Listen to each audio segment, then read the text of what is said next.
ಇವತ್ತಿನ ದಿನ ನಾನು ಸ್ವಲ್ಪ ದೂರ ಇದ್ದೇನೆ. ಆದ್ರೆ ಭಾರತದ ವಿಚಾರದಲ್ಲಿ ಈಗ ನಡೆದಿರುವಂತಹ ಎಲ್ಲ ಬೆಳವಣಿಗೆಗಳನ್ನ ನಿಮ್ಮ ಮುಂದೆ ಹಾಜರುಪಡಿಸ್ತಾ ಇರುವಂತಹ ಸಮಯ. ಈಗ 9 ಗಂಟೆಯ ಬಿಗ್ ಬುಲೆಟಿನ್. ಭಾರತದಲ್ಲಿ ಅರುಣ್ ಬಡಿಗೇರ್ ಹಾಗೂ ದಿವ್ಯ ಜ್ಯೋತಿ ಇದ್ದಾರೆ. ನಾನು ಸ್ವಲ್ಪ ದೂರದಿಂದ ಈ ಕೆಲಸವನ್ನ ಮಾಡಬೇಕಾದ ಅನಿವಾರ್ಯತೆ. ಇಡೀ ಭಾರತ ಕಾಯ್ತಾ ಇತ್ತು ಭಾರತದ ಪ್ರತಿಕ್ರಿಯೆ ಏನಿದೆ ಪಹಲ್ಗಾಮ್ಗೆ ಅಂತ.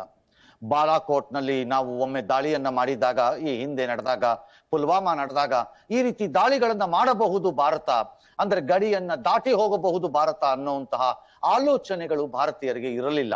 ಆದರೆ ಪುಲ್ವಾಮಾ ಘಟನೆಯ ನಂತರ ಭಾರತ ತೋರಿಸ್ಕೊಡ್ತು ನಾವು ಗಡಿಯನ್ನ ದಾಟಿ ಹೋಗುತ್ತೇವೆ ಅನ್ನೋದನ್ನ. ಹಾಗಾಗಿ ಬಹು ಸಹಜವಾಗಿ ಈ ಬಾರಿ ಪಹಲ್ಗಾಮ್ ಅಲ್ಲಿ ಆದಾಗ ಭಾರತದ ಉತ್ತರ ಏನಿರಬೇಕು ಎಂಬುದರ ಬಗ್ಗೆ ಸಮಸ್ತ ಭಾರತದ ಪ್ರತಿಯೊಬ್ಬ ಪ್ರಜೆಗೂ ತನ್ನದೇ ಆದಂತಹ ಒಂದು ಅದ್ಭುತವಾದ ಕಲ್ಪನೆ ಇತ್ತು ಅಂತ ಕಾಣುತ್ತೆ. ಈಗ ಆಗಿರುವುದು ಸಾಕೆ.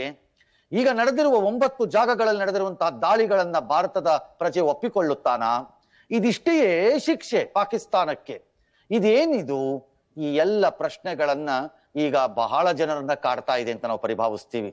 ಅದರೊಂದಿಗೆ ಭಾರತ ಮುಟ್ಟಿ ನೋಡಿಕೊಳ್ಳುವಷ್ಟು, ಪಾಕಿಸ್ತಾನ ಮುಟ್ಟಿ ನೋಡಿಕೊಳ್ಳುವಷ್ಟು ರೀತಿಯಲ್ಲಿ ಈ 9 ಜಾಗಕ್ಕೆ ದಾಳಿಯನ್ನ ಮಾಡಿರುವ ಭಾರತದ ಕ್ರಮದ ಬಗ್ಗೆ ಪ್ರಪಂಚ ಅಥವಾ ದೇಶವ್ಯಾಪಿ ಮೆಚ್ಚುಗೆ ಬಂದಿದೆ.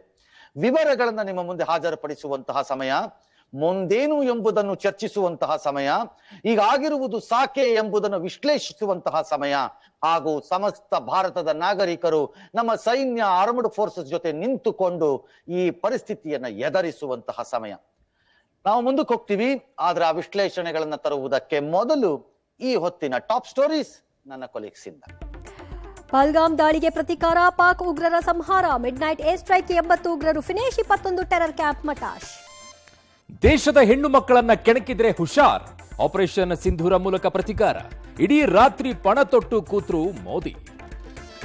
ವಿಶ್ವದ ಡೆಡ್ಲಿ ಟೆರರ್ ಕ್ಯಾಂಪ್ ಹುಡುಕಿ ಹೊಡೆದ ಸೇನೆ, ಉಗ್ರ ಮಸೂದ್ ಅಜರ್ ಕುಟುಂಬ ಸರ್ವನಾಶ, 3 ಲಷ್ಕರ್ ಕಮಾಂಡೋಗಳು ಹತ್ಯೆ.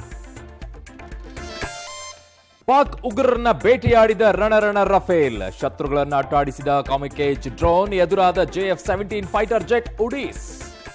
ಪಾಪಿ ಪಾಕಿಸ್ತಾನ ಬುದ್ಧಿಯೇ ಕಲಿಯೋದಿಲ್ವಾ? ಉಗ್ರರ ಶವ ಪೆಟ್ಟಿಗೆಗೆ ಹೆಗಲು ಕೊಟ್ಟ ಸೇನೆ, ಏರ್ ಸ್ಟ್ರೈಕ್ ಬಗ್ಗೆ ವಿಶ್ವ ರಾಷ್ಟ್ರಗಳಿಗೆ ಭಾರತ ವಿವರಣೆ.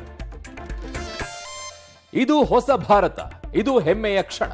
ಕ್ಯಾಬಿನೆಟ್ನಲ್ಲಿ ಸೇನಾ ಸಾಧನೆಗೆ ಪ್ರಧಾನಿ ಶ್ಲಾಘನೆ, ವಿಪಕ್ಷಗಳು ಅಭಿನಂದನೆ, ನಾಳೆ ಸರ್ವಪಕ್ಷ ಸಭೆ. ಹಿಂದೂಸ್ತಾನದಲ್ಲೇ ಇವತ್ತು ಐತಿಹಾಸಿಕ ದಿನ, ದೇಶಾದ್ಯಂತ ವಿಜಯೋತ್ಸವ, ಸಮರ ಸಂಭ್ರಮ, ಮಾಕ್ ಡ್ರಿಲ್ ಮೂಲಕ ಆಪತ್ಕಾಲದ ಜಾಗೃತಿ.